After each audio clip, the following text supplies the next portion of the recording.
To be blessed is to be worthy of the realm.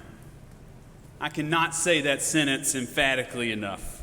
To be blessed is to be worthy of the realm. At least this was true in the first century. And guess who did the blessing? Caesar. And this is something we absolutely have to get as we study and learn and appreciate the opening to this Sermon on the Mount. We'll be in this sermon series for a while till Thanksgiving, so we need to know something, to get on the same page about a few things, to learn and appreciate and share a vocabulary about the Sermon on the Mount.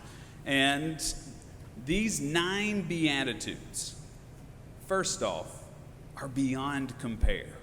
I would argue they are the foundation to all of Jesus' teachings and perhaps the most theologically rich statements that he makes.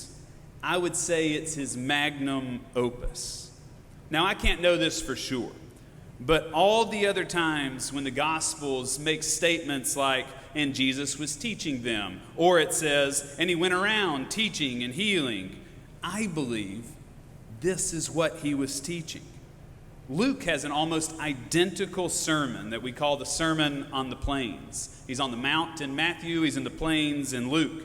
And because Luke records this, it does stand to reason that this is Jesus' signature teaching. And he's going from place to place teaching this. It's his stump speech. Now, I hate to use such a cavalier phrase, something with such political connotation to it, but that's kind of what this is. The Sermon on the Mount, it challenges all kinds of social and political norms, and it challenges the very relevance of power that Caesar has and his kingdom on earth.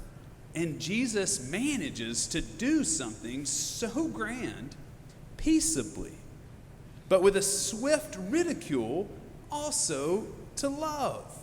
It really is one of the most remarkable teachings in all of the Bible, if not the most. So it deserves our time to spend the next several months diving into these opening lines to this incredible work. And we're studying it because buried in these pithy yet profound statements, I think, is the key for how we could live life better. So, let's share in the same context. Jesus is living during a terribly oppressive time for people outside of political power. Rome's in charge. You bow to the boot of everything that is Rome. Your access to money is funneled through Rome. Your health care, funneled through Rome. Your worship and public services and entertainment, it all gets funneled through Rome. And on top of that, Rome has decided to make friends with only a certain amount of Jewish leaders. The religious powers are affiliated with Rome. So if it's not Caesar bearing down his hate, it's the priests that are supposed to be with you. The priests control your blessedness to God. Caesar controls your blessedness in the world. And every day together, the religious and political structures micromanage us into the corner of more self-hate and hopelessness. And it happens to everyone outside of political power. Caesar is responsible for bestowing decision-making powers on whom he deems worthy of the realm. And those who aren't worthy are peons, collateral damage, slaves to the greater good.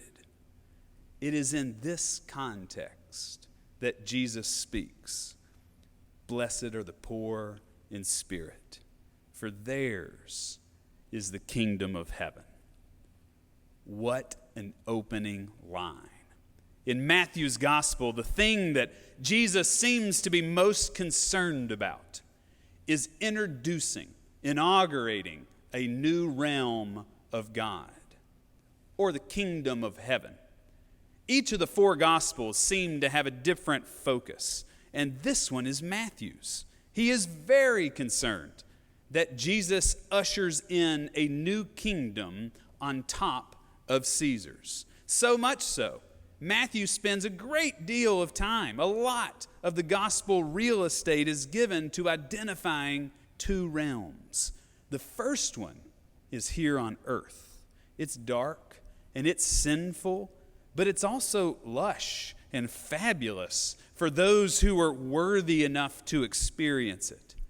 But the second realm, it's not fully here yet, but it's coming. It's coming to earth as it is in heaven. And it's also lush and fabulous for those worthy enough to experience it. The first realm is inaugurated by Caesar. Jesus inaugurates the other. And so that's why I say it's political, because it kind of is. In the first century, there was only supposed to be one kingdom, Caesar's. There's only supposed to be one Lord, Caesar. There's only supposed to be one who bestows blessings, Caesar. And now Jesus steps onto the scene and he says, "Blessed are the poor in spirit, for theirs is a new kingdom." For Jesus to say these words, he is pushing against decades of hate, decades of self-doubt, and there is so much in this opening line that we need to heed this morning. For instance, we need to know that Jesus is using a code word, blessed. The religious leaders are blessed by Rome. Centurions are blessed to have their post, they're chosen. Caesar blesses and bestows decision-making powers to whom he deems is worthy of the realm. So here is Jesus using the same political language that Caesar offers. But Caesar blesses in order to vilify or to overlook the lives of so many. But Jesus uses it to welcome and to love, especially those on the margins. Blessed are the poor in spirit, for theirs is the kingdom of heaven. Jesus is speaking to the rejected and the broken, the unworthy and the unnamed. And he's saying, blessed are you, poor in spirit. Blessed are you who are dejected and alone. Blessed are you. You have a place in God's realm. I can't love this more. I mean, think about the single mother with kids who's been rejected by society. She's sitting on the grass listening to Jesus wax poetic, and she's rocking her twin girls, feeling the weight of a future that's going to be hard for them. Think about what she hears from Jesus. Blessed are you, single mom, who's poor in spirit, who's been broken by society and culture and religion and politics. Blessed are you, for you might not have a name that matters on this earthly realm, but you do to God. The kingdom of heaven is for you. Or think about the senior adult male who is sitting on the countryside listening to Jesus wax poetic, and his memories are flooded with regret, sorrow, and despair. He's been imprisoned in this culture his whole life. He has no money, no prestige, and no power to pass on to no other generation. He's been at the bottom of the social ladder his entire life. Think about what he hears from Jesus. Blessed are you, sir, who's poor in spirit, who's been broken by society and culture and religion and politics. Blessed are you, for you may not have a name that matters in this earthly realm, but you do in God's. The kingdom of heaven is for you. Think about what Jesus is saying and doing here and what this might mean for us today. The kingdom of heaven is for the have-nots. It's not that the rich can't enter, but the kingdom is identifiably for the misfits on the margins, for the poor in spirit. It always has been, even if we forgot it. Which brings up really the final point that we need to share in order to learn from these Beatitudes together. These Beatitudes are not imperative statements. Now, you'll need to go into your middle school English literature word bank to pull that word out. But these are not imperative statements. Jesus isn't reminding us that we need to become more mournful or more meek or more poor in spirit. That's just not the goal of this passage. The Beatitudes are declarative statements, saying that if you already feel worthless, if you're already thirsting for righteousness, if you feel persecuted now, if you're poor in spirit now, rest assured, you have a place with God. Jesus is definitively saying this to the crowd, and Scripture still says it to you and me. Jesus is looking out across humanity and declaring that you who carry pain, you who feel broken, you who think you don't matter, you do. You have a place in the kingdom of heaven. Now, you may have drugged yourself here this morning not feeling like you do. That's the first realm telling you that you don't matter. It is dark. It is corrupt. And you may not have the ability to change it in your lifetime. And if this is you, you need to hear this blessing from Jesus in Matthew 5. Because Jesus is saying to you, you really aren't that small in God's kingdom. You aren't too broken for a future. And when it comes to God's kingdom, you will be blessed. When it comes to God's new realm, you'll have enough. When it comes to God's kingdom coming to earth as it is in heaven, you will be welcomed just as you are. So you can bring your tired bodies and your wounded spirits and your broken shame, because before God, it is enough.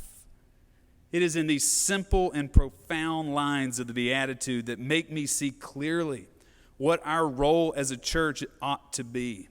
We are to invite the world into this second realm. We should not waste our resources building up the first realm. It's passing away. Thy kingdom is still to come on earth as it is in heaven. And it's in these simple and profound lines that make me see clearly what faith ought to look like for us individually.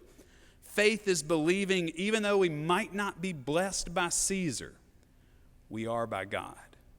So we can all live out our days in the first realm with an awe and wonder, knowing the second realm is coming. We can live boldly and freely in this wonder. For blessed are we, even with our burdens and despairs. Blessed are we, even through trials and persecution. Blessed are we, even though we may not have a loud voice. Blessed are we, even though war and torture will continue to rage. Blessed are we, because God is with us and for us and ahead of us and pulling us into a better future. A better realm is coming, a realm in which we are all children of God, a realm in which you have always been but may have forgotten or not been told. You are invited, even if you don't feel it. No, blessed are the poor in spirit, for theirs is the kingdom of heaven.